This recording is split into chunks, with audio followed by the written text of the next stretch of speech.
Apoio Cultural. Santa Casa Saúde. Seu bem-estar em todos os nossos planos. Alto Posto Berrantão, 24 horas com você. Alô, telespectador da TV Barretos, seja bem-vindo ao programa Quero Saber. O programa Quero Saber é feito com muito carinho para o seu conhecimento e entretenimento. Esta é a proposta de nosso programa. Primeiramente, vamos abrir espaço para os nossos apoiadores culturais e, em seguida, apresentaremos o nosso convidado de hoje. A gasolina mais famosa do mundo, agora no posto mais famoso de Barretos. V-Power, no Alto Posto Berrantão. Encha o tanque e dê uma volta no simulador réplica da Ferrari. Cuidar de você e de sua família continua sendo nosso melhor plano.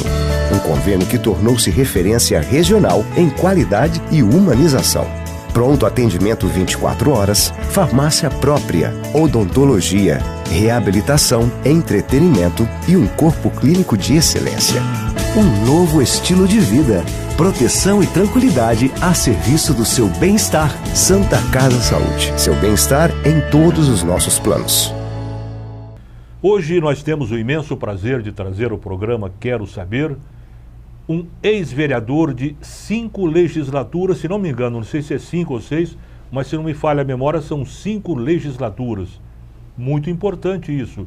Presidente da União dos Vereadores do Estado de São Paulo, enfim, um participante da vida comunitária de Barretos. Eu falo do ex-vereador Sebastião Miziara, que nos dá honra de estar no programa de hoje. Quero Saber. Sebastião, um prazer muito grande recebê-lo no programa, viu? Luiz, o prazer é meu, fico muito feliz de estar aqui. Um abraço aos telespectadores da TV Barretos, uma emissora que se firma como genuinamente barretense, e aqui eu tenho a oportunidade de rever o Jorge, vocês não estão vendo, mas está atrás das câmeras, acompanhou o início, esteve conosco na Câmara Municipal, vibrou, viveu e sentiu as emoções da instalação dessa TV aqui em Barretos. Uma alegria muito grande, e falar ao povo da minha terra e da região é uma satisfação realmente extremamente grande. Satisfação é muito nossa, Sebastião, você que vive a vida da cidade, participa, hoje praticamente reside também em São Paulo, tendo em vista as suas atividades como presidente da União dos Vereadores do Estado de São Paulo, a UVESP. Você também promove congressos sobre acessibilidade em todo o estado de São Paulo. É mais uma atividade sua, atividade importante que você tem, mas todo mundo sabe quem é o Sebastião Miziara publicamente, foi vereador e tal, mas vamos conhecer um pouquinho da sua vida, Sebastião. Honra, é importante, honra, né? Você nasceu em Barretos mesmo. Barretos, Barretos, claro, né? É minha terra e da qual eu faço questão de marcar a presença toda oportunidade que eu tenho. Você nasceu e fez o curso primário aqui também, né? Onde é que você fez o curso? Fiz o curso primário no Fausto Lex. No Fausto Lex? Fiz o colegial, o ginasial antes, no Francisco Barreto. Fiz o colegial no Ateneu e fiz faculdade de pedagogia aqui e faculdade de Direito em Franca. Você fez pedagogia aqui em Barretos? Pedagogia em Barretos. Logo que abriu pedagogia no segundo ano. No Soares, né? Soares de Oliveira, Muito claro. bem. Então você é pedagogo e bacharel em Direito, Pedagogo, bacharel em Direito e jornalista. E jornalista, Jornalista, né? De profissão. Isso é importante, isso é importante. Marca a sua presença na imprensa de Barretos. Bom, e você como jornalista, qual foi a sua primeira atividade em Barretos? Olha, nós fundamos o Diário de Barretos em 1º de abril de 1969. E imediatamente nós fizemos a festa de inauguração, isso eu me lembro com muito carinho, numa tarde do dia 1º de abril de 69, lançamos o primeiro jornal, aí fomos comemorar. Aí o Antônio de Jesus Buch, de saudosa memória, um dos radialistas mais famosos do estado de São Paulo. Não tenha dúvida, eu trabalhei com ele. Ele dizia o seguinte: peraí, não adianta ficar alegre, amanhã tem jornal. Foi o primeiro diário e todos os dias saía, menos às segundas-feiras. Mas antes eu tive o prazer, a satisfação de adquirir uma grande bagagem cultural trabalhando com Rui Menezes. Sim. O decano da imprensa, jornal Correio de Barretos, escrevia coluna para o Rui Menezes. Aliás, Eu me lembro aqui, Luiz, um fato que é interessante. São fatos marcantes na vida da gente. Por exemplo, eu fazia artigo para o Rui e ele anotava os erros e a tinta ele corrigia. E eu via uma série de correções e falei, não dá. Vamos tratar de estudar o português, de aprender um pouco mais, para não passar esse vexame com o Rui Menezes. E isso me levou a estudar cada vez mais. Por isso, esses cursos de pedagogia, o curso de direito que dá uma amplitude muito grande na mente e no conhecimento, haja vista a sua profissão, o seu trabalho, o seu desempenho na advocacia. Então, eu procurei me aprimorar, mas foi no diário, na Rádio Independente, na Rádio Barretos, que eu me firmei como jornalista e como radialista, trabalhando com o Antônio Buch, uma verdadeira escola nesta cidade. Eu lembro, você tinha uma amizade muito grande com o Antônio Buch, né? Vocês dois praticamente eram como irmãos, né? Cosme e Damião, nós fazíamos o papel de uma dupla que ia em busca da notícia. Lógico. Né? E a gente ia realmente em busca da notícia. O repórter Shell, que o Buch fazia na rádio, ele se tornou campeão de audiência, infelizmente, com um fato que entristeceu todo o Brasil, né? Quando 59 alunos se afogaram ali no Rio Turvo, no Rio Turvo. Né, vindo de Rio Preto para o aniversário de Barretos. Ali nós tivemos que enfrentar todos os problemas para fazer a transmissão, a narração de tudo o que estava acontecendo. E, coincidentemente, tinha o Miziara, que era o professor José Felício Miziara, que estava no comando do ônibus, mas com carro atrás. Então, ali é que se destacou o informativo Shell e a dupla Antônio Buch e Sebastião Miziara passou a ser muito respeitada no aspecto de notícias. Vocês chegaram aí no local também ou não? Fomos ao local, lá no Rio Turvo. Lá no Rio Turvo, né? Rio Turvo, transmitindo, gravando por telefone. Aquilo foi um drama que aconteceu na cidade, eu me lembro perfeitamente. Grande, foi uma comoção nacional, inclusive. Eu lembro que depois que aconteceu esse fato desastroso, tantas coisas que surgiram, tantas fantasias que o pessoal inventava desse pessoal que faleceu, né? Um falava que um apareceu não sei aonde, o outro não sei. Era uma coisa louca. E a gente era menino, né? E ficava até preocupado com a situação. Será que vai aparecer alguém? Uma coisa fantástica, né, que aconteceu na época. Outra coisa, você falou trabalhando com o Rui Menezes, você precisou se culturar mais praticamente. Rui Menezes era uma figura extraordinária. Eu me lembro com muito carinho dele. Todos os dias eu vi o Rui. Fui colega de vereança, como você foi também, né? Uma pessoa extraordinária que marcou... Insubstituível. Eu também acho. Marcou época insubstituível mesmo, né? Aliás, era a grande referência que nós tínhamos nos congressos municipalistas, né? O Rui cuidava de fazer o jornal de todo dia, que na verdade não era um jornal, era um folhetim. Mais tarde eu vinha fazer o jornal, mas jornal em gráfica. Todo dia baseado no exemplo do Rui Menezes. Você trabalhou muitos anos também no Jornal Diário como colunista social. Foi uma época... começamos como colunista. Eu fazia uma reportagem, notícias diárias, eu cuidava da região. Então nós passamos a fazer a divulgação da região com o objetivo de integrar o Vale do Rio Grande.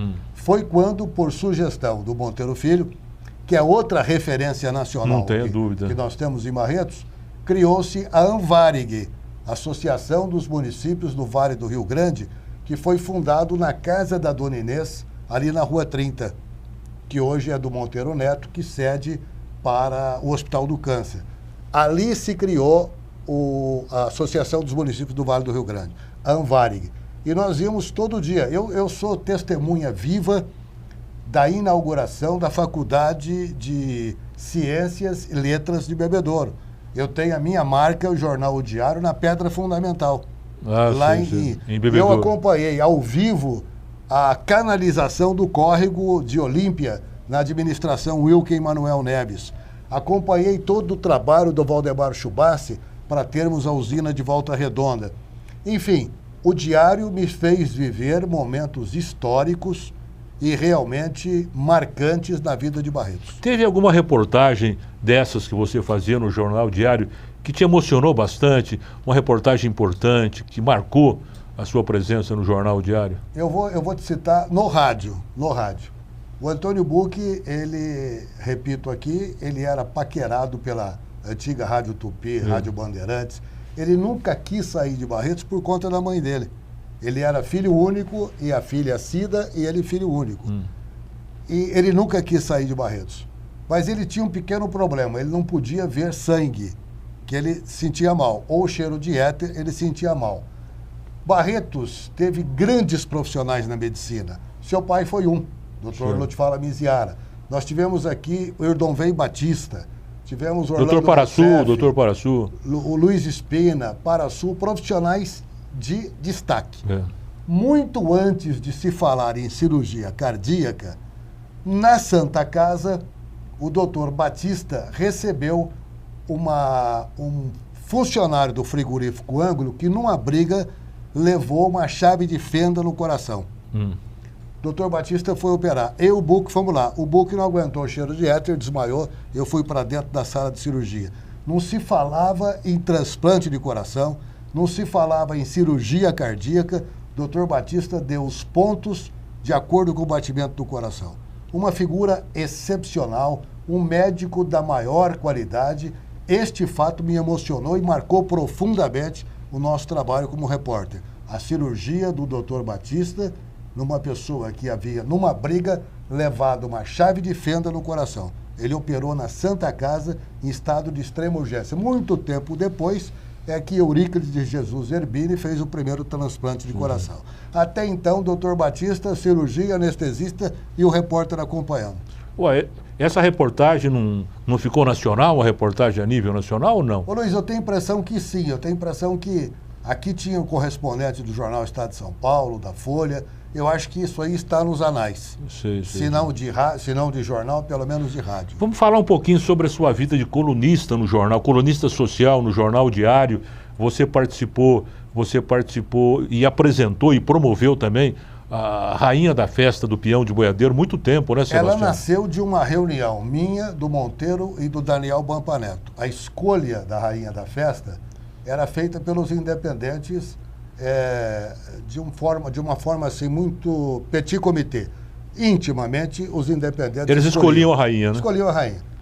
O Daniel disse, olha, nós precisamos modificar isso. Precisamos ver uma maneira de fazermos uma promoção, uma festa que o barretense participe. Foi quando, numa reunião na sala do Monteiro, nasceu a ideia de nós fazermos o concurso de rainha da festa do peão de boiadeiro. Isto foi em 1970, no dia 8 de agosto, e o Buc falecera no dia 3 de agosto. Você imagina eu ter que ir para o Então foi no mesmo ano que ele faleceu? 5 dias depois, na passarela, e nós fazermos o primeiro concurso de rainha do peão, que eu tinha pensado até em cancelar, em mudar a data. O Monteiro disse, não, vai em frente, vamos fazer. Certamente o Buc estaria torcendo, como está torcendo, para o sucesso. Quando eu entrei no Rochão, quando eu vi aquela lotação, então foi um momento extremamente de comoção profunda, e Adelaide Coutinho, que representava a Associação Comercial, ganhou o primeiro concurso. Então nós criamos juntos, e eu fui o primeiro apresentador do concurso Rainha do Peão. Esse primeiro concurso foi apresentado quando? Dia 8, não, né? 8 de agosto de 1970. Sei.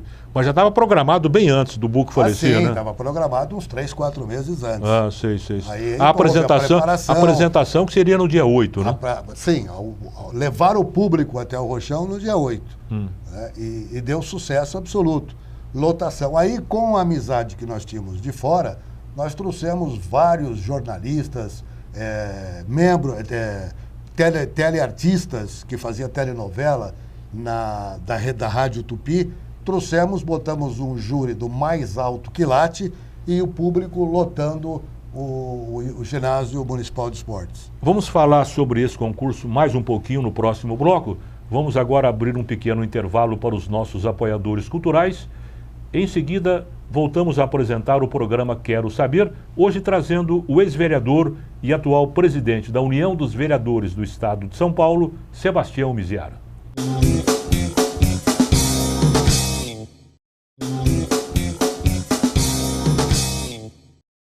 Voltamos a apresentar o programa Quero Saber, hoje trazendo Sebastião Miziara, ex-vereador por 5 legislaturas em Barretos, ex-candidato a deputado estadual e atual presidente da União dos Vereadores do Estado de São Paulo, a UVESP.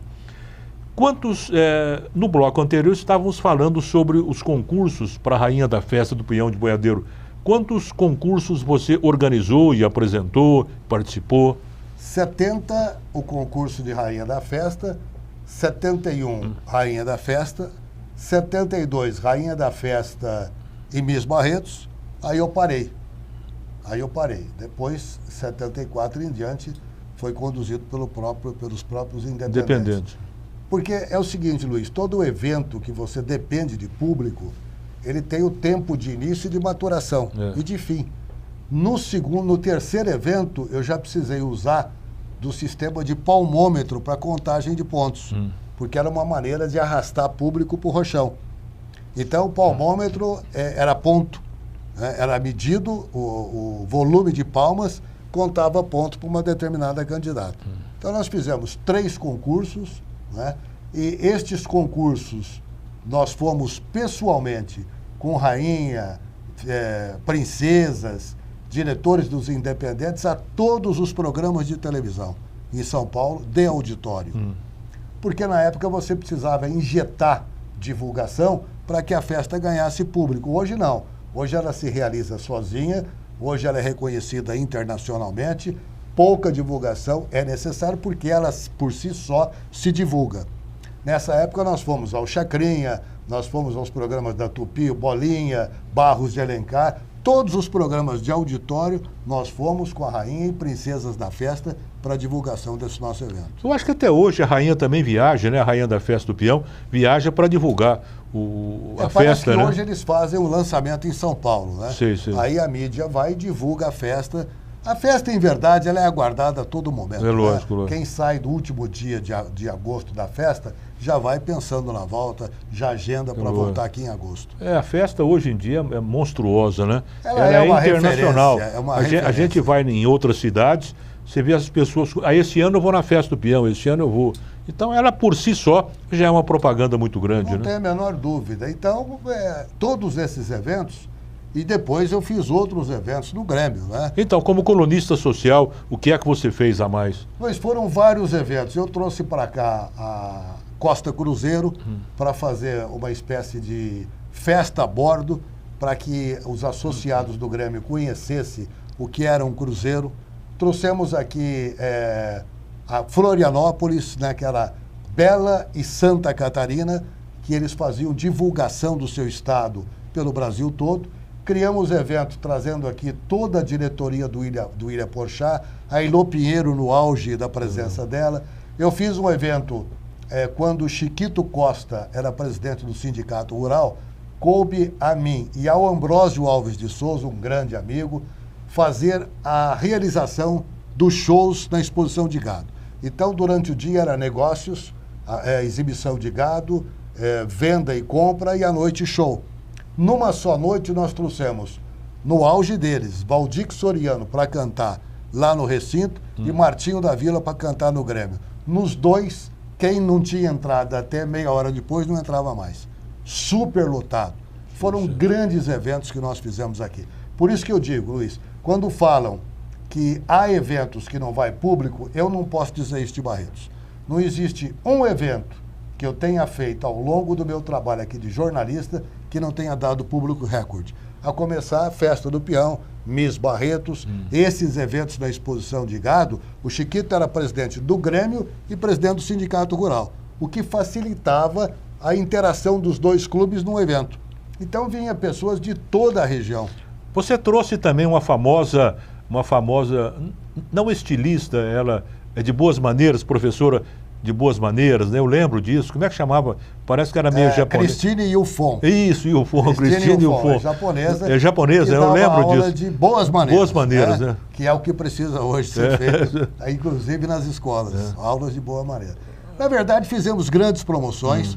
Com isso, fizemos grandes amigos em São Paulo, tanto do público de televisão quanto do público de artistas, né? O Newton César, que foi um grande cantor, ficou meu amigo. Aguinaldo Timóteo ficou amigo. Aguinaldo Raiol. Claro que com o passar do tempo, a gente vai perdendo o contato com essas pessoas. Mas elas foram muito importantes no desenvolvimento do quesito show em Barretos. Eu também, como diretor cultural do Grêmio, trouxe famosos artistas, fiquei 12 anos como diretor cultural, Jô Soares, muitas pessoas, né? O seu exemplo vale para o meu exemplo e vale para servir de exemplo para quem tem cargo hoje. Tem que fazer. Tem que fazer. Tem que realizar. Você não pode ser diretor de alguma coisa apenas para ostentar o cargo. Você tem que fazer. Então, você fez no Grêmio. Você foi o diretor cultural com o maior número de atividades. Teatro, shows, exibições culturais. Porque tem que fazer. Aceitou? Vá trabalhar. Eu trouxe um membro da Academia Brasileira de Letras, aqui também, o Mário Palmério, que é aqui de Uberaba, um monstro sagrado na literatura brasileira, né? Dono das maiores faculdades de Uberaba e uma pessoa muito culta, né? Então, fui a Uberaba, eu e Luiz Veloso, que era o presidente do Grêmio na época, fomos até a chácara dele e conseguimos trazê-lo aqui. Um papo extraordinário, porque todo ano eu promovia uma semana cultural no Grêmio, né? Então foi isso você vai movimentando, você vai criando essa mentalidade cultural na cidade, não é, Sebastião? Exato, Luiz. Então, o que eu digo é o seguinte, é fazer, né? Quando você se dedica a fazer alguma coisa, você alcança resultados. Eu quero te citar o meu exemplo como vereador. Na época em que o Monteiro se filiou à Arena para ser candidato a prefeito, ele me convidou para ser candidato a vereador. Foi a primeira candidatura sua na época? 72. Primeira candidatura. Eu me lembro que o Monteiro me convidou num dia, eu trabalhava com ele, e no segundo dia o Amaury Júnior me telefonou se eu podia dar um pulinho até Rio Preto. Eu fui lá. Sentamos, conversamos, porque nós fazíamos juntos, Amaury e eu, uma coluna no jornal Última Hora. Ele falava da sociedade da região de Rio Preto e eu falava da sociedade da região de Barretos. Amaury disse, olha, eu recebi um convite do Samuel Weiner para ir para São Paulo e ele quer que você vá também. Falei, fazer o que lá? Ele falou, vamos trabalhar como colunista, só que nós vamos ser repórter para o Giba 1, para os colunistas da atualidade, daquela época. Eu disse, Amaury, eu preciso de um tempo para pensar, porque eu também recebi um convite do Monteiro para ser candidato a vereador, uma coisa que não tem nada a ver comigo. Meu negócio é festa, meu negócio é fazer eventos. Daí o Monteiro chegou e falou, eu preciso de você, você tem que ser candidato a vereador. O que eu conhecia de Câmara? A transmissão das sessões de Câmara pela rádio. É pela rádio. Isso, aí que eu conhecia a Câmara. Mas não tinha, assim, a mínima vontade de participar daquilo. Não tinha intimidade, né? Nenhuma. Mas fui candidato, fui vereador e fiz o que fiz na vida profissional. Eu decidi realizar. E foi o que aconteceu. Eu tive um mandato de 72 a 76. Em 73, eu fui eleito diretor da Associação Paulista de Municípios, com Wilson José. Você participou de vários congressos com ele, tomando conta da Carta de Princípios, que era a somatória dos debates para entregar para as autoridades. Fiquei diretor, sou diretor até hoje, talvez o mais antigo diretor que a Associação Paulista de Município tem. Fiz mais 4 mandatos, é o Marcos Monte, que é prefeito de São Manuel. Fiz mais 4 mandatos, fui presidente do Poder Constituinte, elaboramos aqui a Constituição Municipal. Que é a lei orgânica, né? Que é a lei orgânica do município. Quando eu entrei na Câmara, a Câmara funcionava da meio-dia às 4, eu mudei para das 8 às 18, não podia contratar, eu pedi ao Ibrahim, embora sendo oposição a ele na época, eu pedi a ele que me cedesse funcionários para trabalhar na Câmara, passamos a atender a população, criamos o Centro de Defesa do Consumidor, fizemos vários eventos aqui, como a Feira da Fraude e do Alerta, que coincidentemente, a semana passada, o secretário de Justiça, Luiz Toledo César, me convidou para falar um pouco sobre esta Feira da Fraude e do Alerta, que eles querem retomar. O que é essa feira? Você pega uma Guaraná, por exemplo, uma Guaraná Antártica, aí alguém fabrica uma Guaraná Tártica. Então você leva para mostrar que não é o mesmo produto. Então é a Feira da Fraude e do Alerta. Do Alerta. Né? Então criamos lá o Espaço Cultural Rui Menezes, na Câmara Municipal. Enfim, mas eu considero como marco importante da minha vida pública em Barretos a Constituição Municipal, que foi elaborada em tempo certo, com a sociedade discutindo, com visita às escolas, Tivemos grandes parceiros, me lembro aqui do Edmar Moraes, que foi um grande incentivador da lei orgânica, mas também o Fauzi Daia, Oswaldo Cael, pessoas que participaram ativamente para que nós tivéssemos essa primeira Constituição. Considero um marco importante da minha atividade. Vamos falar mais sobre a sua vida parlamentar no próximo bloco. Agora vamos abrir um novo espaço para os nossos apoiadores culturais. Em seguida voltamos com o programa Quero Saber, hoje trazendo o presidente da União dos Vereadores do Estado de São Paulo, o barretense Sebastião Miziara.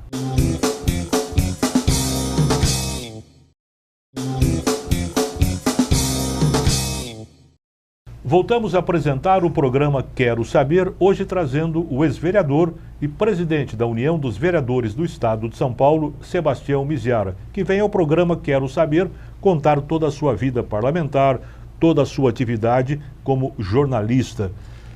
Você ficou por 5 legislaturas, né, Sebastião? 24 anos. 24 anos. Seria o campeão em Barretos? Não tem mais gente com... Não, hoje tem. Na época era o campeão. Era o campeão. Né? E eu me lembro aqui, Luiz, é sempre bom dizer isso, que eu poderia ter me aposentado como vereador. Só que como presidente da Câmara, eu cancelei o convênio com o IPESP, que foi ratificado pelo Chico Andrade e pelo Zecão Faleiros. Quer dizer, eu mesmo prejudiquei a minha possível aposentadoria. Eu entendia que o serviço público, você trabalha para a polis, você trabalha para a política e para a sociedade. Não tinha como fazer daquilo um meio de aposentadoria. Como é que você vê a política na sua época, como vereador em Barretos? Você trabalhou junto com o Ibrahim Martins da Silva, que foi um grande homem, um grande prefeito, Ari Ribeiro de Mendonça também, Monteiro Filho, que poderia ter sido prefeito de Barretos, uma figura extraordinária, que Barretos deve muito, tem uma rede de televisão católica no Brasil. Como é que você vê a política daquela época com a política de hoje? Parece que era mais sadia, né, Sebastião? Eu lembro muito bem, apenas para lembrar você também, naquela época era eleito um presidente da Câmara que não precisava gastar nada, né? Gastar nada, absolutamente. Nada às escuras, né? Nada, assim melhor. Nada às escuras. Sei lá, hoje, eu não estou falando de Barretos, não, vamos deixar Barretos de lado. Mas hoje em dia, no Brasil todo, você vê coisas e mais coisas, né?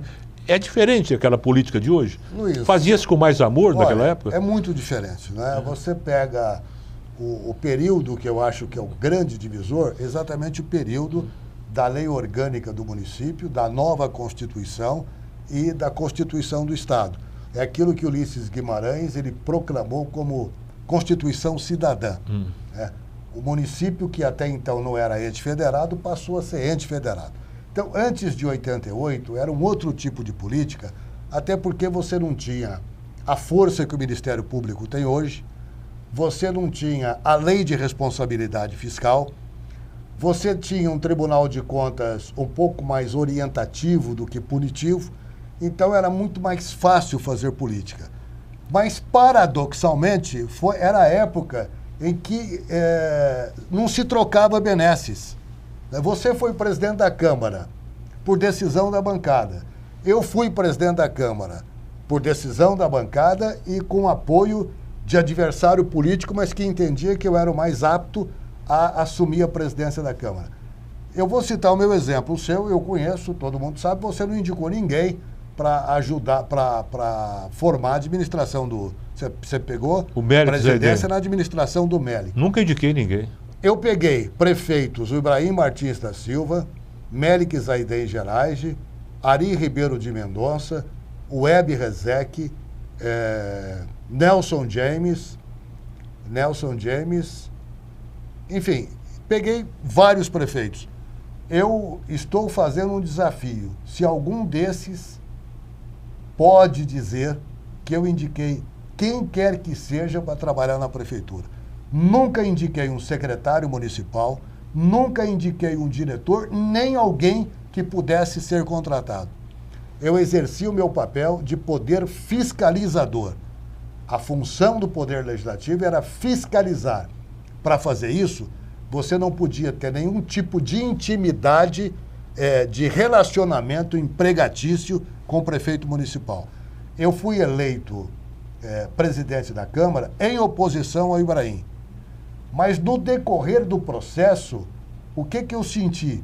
Que o Ibrahim vinha para o poder público unicamente com o desejo de ajudar o desenvolvimento da cidade. Não tenha dúvida. Então, eu disse, não tem por que fazer oposição ao Ibrahim. E passei a apoiar a administração dele em tudo aquilo que eu julgava necessário e essencial para a cidade. Não havia barganha política. Hoje, você pega um cenário nacional onde, depois da lei de responsabilidade fiscal, com o Ministério Público mais atuante, com o Tribunal de Contas pegando firme nas contas, você, além de ver falcatruas, além de ver gigolôs da miséria humana, quanto mais pobres, quanto mais miseráveis, melhor para aqueles que buscam voto, você vê a lei de responsabilidade fiscal sendo, de certa forma, desrespeitada, e o que é pior, você assiste barganhas políticas. Então, o que nós estamos fazendo hoje na União de Vereadores do Estado de São Paulo? E você poderia, algum telespectador poderia perguntar, por que um ex-vereador preside uma entidade de vereadores? Primeiro que não é uma entidade classista, que defende o interesse da classe, que pede aumento de subsídio. É uma instituição que procura capacitar o vereador, e é o que nós fazemos. E os vereadores atuais, da época em que foi mudada o estatuto, foi mudado o estatuto e se permitiu que um ex-vereador pudesse assumir, eles entendiam o seguinte: quando se pleiteava uma audiência, se o vereador é presidente da UVESP, ele iria pleitear antes para a cidade dele, para a região dele, jamais para as outras cidades. Então era preciso ter alguém imparcial. E a cada eleição, sucessivas eleições, eles fazem questão de, por aclamação, me eleger. Hoje nós temos já praticamente pronta a escola UVESP com a Unicap, que é a Universidade Corporativa do Agente Público. O que nós fazemos com isso? Em parceria com o Tribunal de Contas, nós damos cursos à distância, presencial, de temas relevantes para a política nacional. De temas absolutamente relevantes, porque hoje, Luiz, não é trabalhar por uma cidade. Hoje você tem que trabalhar para uma região. Se você tem algum benefício em Barretos do governo do estado, esse benefício tem que ser bom para Colina. Se Colina tiver dificuldade lá, repercute aqui. Se a saúde de Colina não for boa, a população doente vem para cá. Então nós precisamos resolver os problemas regionais. Regionais, né? O vereador tem que entender que ele não é mais o vereador que indica buraco que precisa ser tampado, extensão de água... Caminhão de areia para não sei aonde. Caminhão de areia. Hoje o vereador, ele é partícipe do resultado do desenvolvimento do seu município. E é nisso que nós trabalhamos. Nós queremos melhorar cada vez mais o padrão de qualidade do vereador. Não o Sebastião Miziara que vai ensinar, não. Nós temos reunidos grandes especialistas, a começar por Ives Ganda Martins, que é o professor da UVESP, que jamais deixou de atender um convite nosso. Então, nós trabalhamos hoje para capacitar, para que o vereador seja importante. Porque, se você parar para pensar, é no poder local que nascem presidente, governador, senadores e deputados. Se a base for bem preparada, nós vamos ter bons deputados. Vocês promovem cursos sistemáticos? Sistematicamente. Lá em São Paulo? Em São Paulo. A escola UVESP, ela funcionou até pouco tempo no mesmo edifício onde funciona a UVESP. Hoje ela está em parceria com a Foz Associados, que é um escritório de advocacia com mais de 15 profissionais especializados em direito administrativo e constitucional. A UVESP, na União dos Vereadores do Estado de São Paulo, tem promovido muitos cursos, muitos congressos atualmente pelo interior do Estado, né? Que tipo de congressos são esses? Parece que vocês estão focalizando muito o problema da acessibilidade, né? Nós resolvemos cuidar da questão da inclusão. Da inclusão. Você pega o seguinte, em 2010,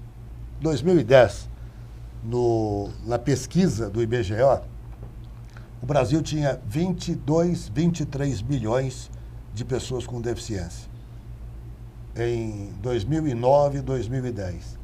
Em 2014, o mesmo IBGE apontou 44 milhões de brasileiros com algum tipo de deficiência ou mobilidade reduzida. Aí vem a pergunta, será que o dobro de pessoas com deficiência nasceram com deficiência ou os deficientes saíram do armário e passaram a disputar o seu próprio espaço? É o que está acontecendo. O governador José Serra, que é de uma visão excepcional, seria, sem sombra de dúvida, o melhor presidente do Brasil. Ele criou, quando prefeito, a primeira Secretaria Municipal dos Direitos da Pessoa com Deficiência, já pensando nesse público que era excluído. Quando eleito governador, ele criou a primeira Secretaria Estadual, hoje copiada em mais de 20 estados brasileiros. E colocou lá a Linamara Riso Batistella, que é uma amiga pessoal minha, doutora em fisiatria, professora da USP, que passou a se dedicar profundamente na questão dos direitos da pessoa com deficiência. O que ela imaginou? Nós precisamos ter políticas estaduais que só podem funcionar se os municípios ajudarem. Você não faz uma política a nível estadual sem a participação do município. Não pode vir de cima para baixo. O que ela fez? Ela me convidou para assumir a criação da caravana da inclusão, acessibilidade e cidadania. E eu topei. Nós passamos a sair em caravana para o interior. Seminários onde se discutia os direitos da pessoa com deficiência e nós tínhamos como parceiro o Tribunal do Trabalho, Ministério Público Federal do Trabalho, nós tínhamos a Ordem dos Advogados do Brasil, o CREA, Conselho Regional... Essas caravanas promoviam o que, praticamente, para que o telespectador possa entender? A caravana, ela trabalha sobre um tripé. Primeiro, mostrar às pessoas com deficiência que elas têm direito e precisam cobrar esses direitos. Mostrar para quem? Para as pessoas com deficiência. Eu sei, mas esses congressos, qual é o público-alvo desses congressos? É os três que eu vou te falar agora. As pessoas com deficiência, alunos da PAI, alunos de entidades e instituições que cuidam de pessoas com deficiência. O segundo alvo nosso era a sociedade. Como é que a sociedade pode ajudar a acabar com a divisão, com o preconceito? Terceiro, como é que o vereador e o prefeito podem resolver essa questão? Nós criamos uma cartilha com 50 leis que podem ser aplicadas no município para eliminar as barreiras arquitetônicas. A partir da caravana, e nós vamos entrar esse ano na 7ª, foram criados conselhos municipais, que não tinham, foram criados diretorias dentro da prefeitura que cuidava das pessoas com deficiência, foram criadas secretarias dos direitos da pessoa com deficiência em várias cidades do estado de São Paulo. O tema passou a ser predominantemente ativo. Por exemplo, as empresas não cumpriam a lei de cotas. Então, elas passaram a cumprir a partir do momento em que nós levávamos desembargadores para falar da obrigatoriedade não só de cumprir a lei de cotas, mas também cabe à empresa a capacitação das pessoas com deficiência. Luiz, num dos eventos, numa das caravanas que nós fizemos, e é um espetáculo que mexe com o coração da gente, mexe com a emoção, porque quando você vê sorrindo uma criança da PAI lá olhando tudo o que está acontecendo, nós fazemos desfile de moda inclusiva. Então, como é que é o seminário? Começa com a apresentação. Sebastião, vou pedir uma licença, porque nós temos que ir para mais um intervalo para os nossos apoiadores culturais. E em seguida, no próximo bloco, você continua dando essa explicação. Quero continuar, porque esse tema realmente é empolgante. Não tenha dúvida. Vamos abrir espaço novamente para os nossos apoiadores culturais. Em seguida, voltamos com o programa Quero Saber, hoje trazendo o presidente da UVESP, Sebastião Miziara.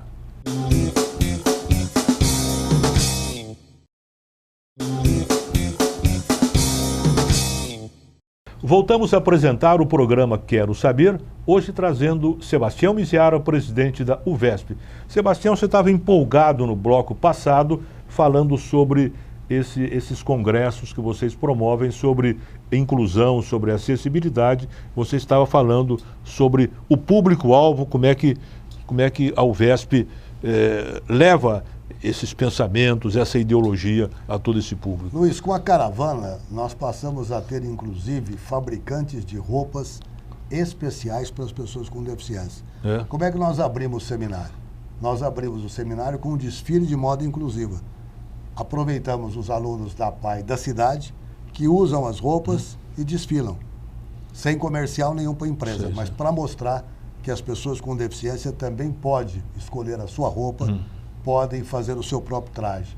Depois, exibição de pessoas com deficiência, de espetáculos formados na própria cidade. Então, quando a gente vê o envolvimento de professoras, de educadores, de psicólogos, das autoridades, a gente sente que esse tema está cada vez mais dominando o Brasil.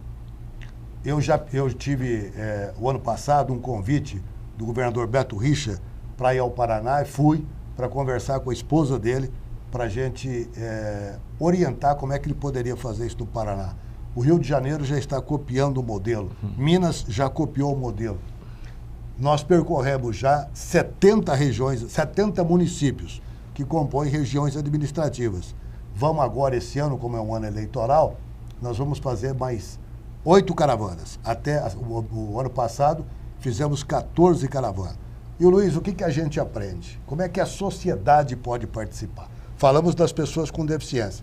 Elas têm conhecimento do seu direito. Hoje, nós temos o Estatuto da Pessoa com Deficiência. Hoje, você não pode mais brincar, né? É lei e é punido se não fizer o que tem que ser feito no modelo inclusivo. A escola, antigamente, Luiz, era excluída, Jorge. Não havia, o aluno, ou a pessoa com deficiência, não ficava na mesma escola, na mesma sala de aula. Tinha professor que achava que a falta de audição era doença, era tratado como doença. Através de uma pesquisa. Mas os professores também naquela época não eram preparados para isso. Não eram preparados. Não é culpa dos professores, hoje, eles não eram preparados para isso. Nenhuma, hoje já se prepara. Hoje já se prepara. Mais ou menos ainda, porque você precisa muito mais. E os alunos que estudam na mesma classe, os excluídos com os incluídos, ou seja, quem tem deficiência e quem não tem deficiência, o aproveitamento da pessoa com deficiência é muito maior. Mas a sociedade, onde é que a gente vê que a sociedade está um pouco alheia ao problema? Quando você vê, por exemplo, eu vejo aqui no supermercado Savenhago, por exemplo, as pessoas usarem a faixa reservada para a pessoa com deficiência e coloca seu carro ali. Isso que eu gostaria de falar para você, eu ia abordar logo em seguida. As pessoas não estão respeitando as vagas para deficientes. Pois é, mas o que tem feito as pessoas lá em São Paulo, em cidades que nós já fizemos seminário e já recebemos... E nem vaga para idoso também, não respeitam nada. Não respeitam nada. O que a gente vê? Pessoas com deficiência, pessoas que não têm deficiência, que bate no vidro, colocam um papel lá, ou bate, se tiver alguém, coloca o papel. Esse lugar é reservado para pessoa com deficiência. Crie vergonha na cara e saia desse lugar. A sociedade está fazendo isso. Ou seja, mas o duro é que você muitas vezes não sabe se a pessoa é deficiente ou não, né? Você vê pelo carro. O carro para pessoa com deficiência é um carro adaptado. Então você vai perceber ali. Agora, do idoso nem se fala. Ninguém respeita a faixa do idoso. Luiz, porque eu falo que às vezes as pessoas não sabem, porque certa ocasião eu tava na fila de um banco, né? E um jovem entrou ele pegou o papelzinho para idoso, aquele papelzinho preferencial, né? Eu falei, mas como? O cara é jovem, como é que está aí? Mas depois eu percebi que ele era mudo. Entendeu? Então, muitas vezes você não sabe se a pessoa tem deficiência ou não. Ele é considerado deficiente. Ele é considerado deficiente. Então, ele pode receber o papelzinho de preferencial. Ô, Luiz, é complicado isso também. Tem complicadíssimo, mas é um trabalho de fôlego. De fôlego, né? Você tem que estar vigilante e atento todos os dias. Eu tenho vereadores que me informaram o seguinte, que foi solicitado, através da nossa cartilha, um projeto de lei reservando espaços em eventos públicos para pessoas com deficiência. O prefeito vetou. Quer dizer, o que tem na cabeça esse prefeito? Ele vetou. Então, você sente dificuldade. Eu me lembro que num dos seminários da caravana, em Mogi das Cruzes, uma promotora pública do grande ABC, ela recebeu o nosso convite e ela foi fazer a palestra dela. Eu nunca mais me esqueci disso. Ela disse o seguinte, o preconceito nasce no primeiro beliscão. Aí, continuou falando, doutora, gostaria que a senhora nos exemplificasse por que o preconceito nasce no primeiro beliscão. Ela disse, pois não. Uma criança absolutamente normal, andando de mãos dadas com a mãe, passando na rua, ela vê uma outra criança numa cadeira de roda. Aquilo chama a atenção dela, ela vira para olhar. A mãe dá um beliscão e fala, já falei para você não olhar? O preconceito começa exatamente aí. Então é isso que você tem que eliminar. São pessoas, são iguais, apesar das diferenças. São seres humanos iguais, apesar das diferenças. Então nós temos que respeitar, como sociedade, o atendimento a estas pessoas. Nós temos que fazer com que os seus direitos sejam efetivamente cumpridos. Essa é a função da caravana. Tem tido resultado? Vou te dizer onde está o resultado. A doutora Lina Mara Riso Batistella é secretária dos Direitos da Pessoa com Deficiência e é a secretaria do governo de São Paulo com o maior número de centímetro de coluna e tempo de rádio e televisão que o próprio governo levanta, graças à caravana. O ano passado, nós fizemos a caravana o dia todo. De manhã, isso aí que eu te falei.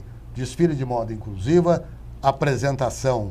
Isso aos sábados, né? Sextas-feiras. Sextas-feiras.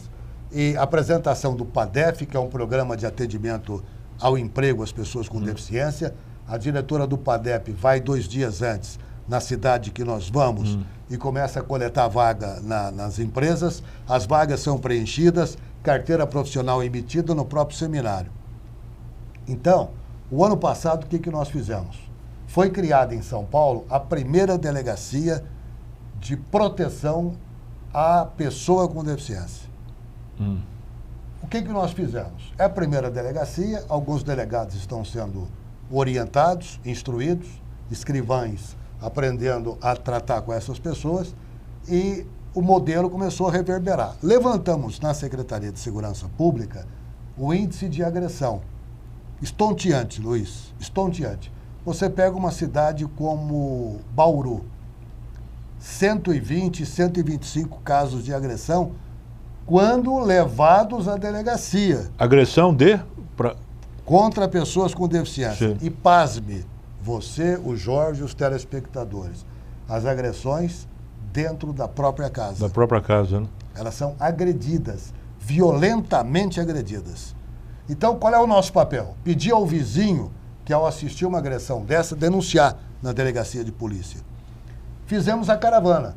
Essa caravana ganhou público, ganhou parceiros na educação, na saúde, no conselho de fisioterapeutas, no conselho de psicologia. Ganhamos adesão em todo lugar e a doutora Lina Mara recebeu o prêmio Mário Covas, que é o melhor projeto, o mais criativo projeto com menos recurso financeiro. Ela ganhou o prêmio graças à caravana do ano passado.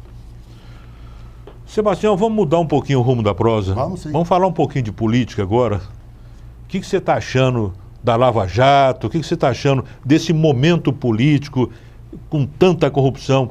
Você acha que vai diminuir a impunidade? Você acha que o Brasil está sendo passado a limpo? Como é que você está? Qual é a sua visão de tudo isso? Você que é um político atuante, você que é um político que está sempre nas rodas mais importantes ali de São Paulo. Luiz, na verdade, tudo começou com o que aconteceu na Itália, né? É a Operação Mãos Limpas. O Brasil quis copiar esse modelo e comprovar que as instituições efetivamente funcionam. A Polícia Federal não é atrelada a ninguém, Ministério Público não é atrelado a ninguém, Poder Judiciário também não, e ela está efetivamente reforçada. O Brasil tem instituições fortes, por isso que eu não tenho medo de golpe, porque nós temos instituições fortes e permanentes. Agora, nunca houve na história do Brasil uma corrupção tamanha que se vê nos dias atuais. Milhões e milhões, né? O mensalão hoje é mensalinho perto do petrolão, né? Impressionante. E dizem que o BNDES é coisa mais grave ainda. Então, o que eu estou sentindo é o seguinte, é um momento único de renovação da política brasileira. Momento único. É a oportunidade que os bons têm de participar da vida pública. Porque antigamente as pessoas não queriam participar com medo de se sujar. Nós temos exemplos, inclusive em Barretos, de pessoas do mais alto nível, cultural, intelectual, de servidor da comunidade, que saiu da possibilidade de ingressar na vida pública com medo de ser jogado na lama. Hoje, o que a gente sente é o seguinte: os bons precisam participar. Só que, como nunca, o policiamento está sendo extremamente grande no dinheiro público. Jamais o dinheiro público pode voltar a ser confundido com coisa nostra. Coisa pública é coisa pública, coisa nossa é coisa nossa. O dinheiro público está sendo muito vigiado. É o Ministério Público com atuação gigantesca, né? É o Tribunal de Contas. Totalmente vigiado. O tribunal, hoje, o vereador e o prefeito têm sobre si o olhar da população, o olhar do Ministério Público, do Tribunal de Contas, da Polícia, do Poder Judiciário. Ele é extremamente policiado. Agora, há uma leva de prefeitos que não vai pleitear a reeleição. Aí você pergunta, é por causa dos escândalos de Brasília? Não. Aí é por causa da crise. Os prefeitos têm medo de não cumprir a lei de responsabilidade fiscal. Falta de dinheiro, ser punido para isso. A crise nacional, em razão dos roubos, em razão das falcatruas, em razão do envio de dinheiro nosso para Cuba, em razão da dilapidação do patrimônio público, a economia se arrebentou. Se somar a isso, a economia mundial também está ruim, então o Brasil está em péssima condição econômico-financeira. Os prefeitos estão aqui mesmo na região, nós temos vários prefeitos na região de Rio Preto que não irão pleitear a reeleição, porque não querem colocar a possibilidade de perder a saúde, perder o nome ou perder a família.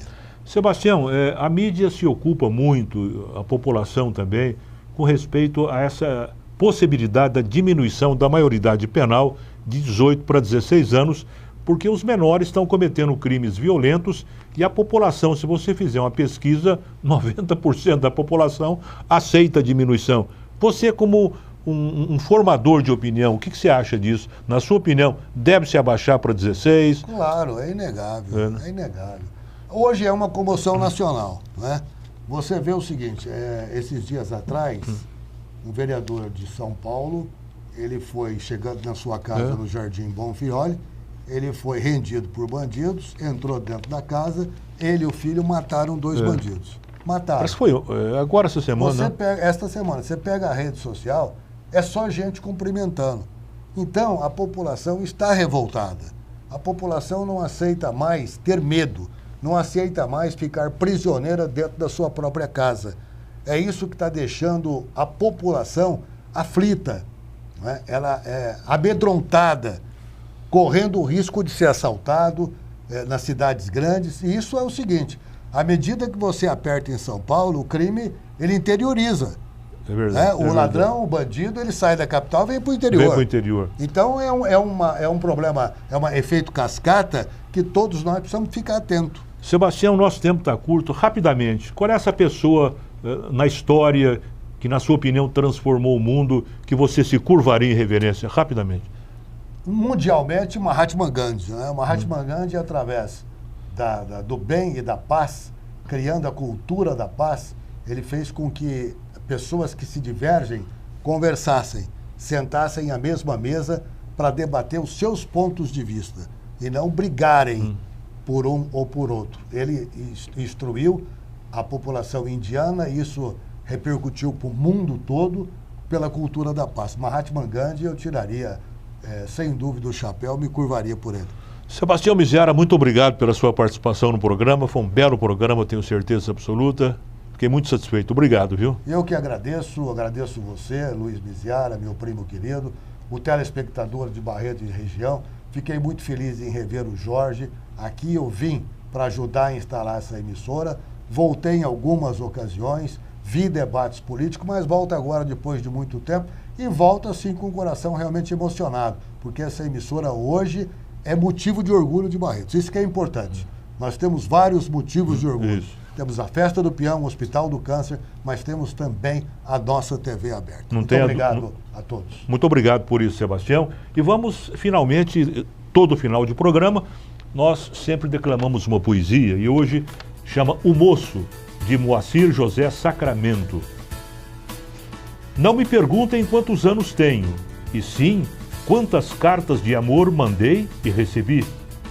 Se mais jovem, se mais velho, o que importa? Que importa se ainda sou um fervilhar de sonhos, se não carrego o fardo da esperança morta? Não me perguntem quantos anos tenho, perguntem sim quantos beijos troquei, beijos de amor. Se a juventude em mim ainda é festa, se aproveito de tudo a cada instante, e se bebo da taça gota a gota, ora, então, pouco se me dá, que gota resta. Não me perguntem quantos anos tenho, mas queiram saber de mim se criei filhos, queiram saber de mim que obras fiz, queiram saber de mim que amigos tenho, e se alguém pude eu tornar feliz. Não me perguntem quantos anos tenho, queiram saber de mim que livros li, queiram saber de mim por onde andei, queiram saber de mim quantas histórias, quantos versos ouvi, quantos cantei. E assim, somente assim, todos vocês, todos, por mais brancos que estejam meus cabelos, por mais rugas que vejo em meu rosto, terão vontade de me chamar o moço. E ao me verem passar aqui e ali, não saberão ao certo a minha idade, mas saberão por certo que eu vivi. Sebastião Miziara, muito obrigado mais uma vez pela sua presença no programa. Muito obrigado ao telespectador da TV Barretos e até o próximo programa, se Deus quiser. Apoio Cultural. Santa Casa Saúde. Seu bem-estar em todos os nossos planos. Alto Posto Berrandão, 24 horas com você.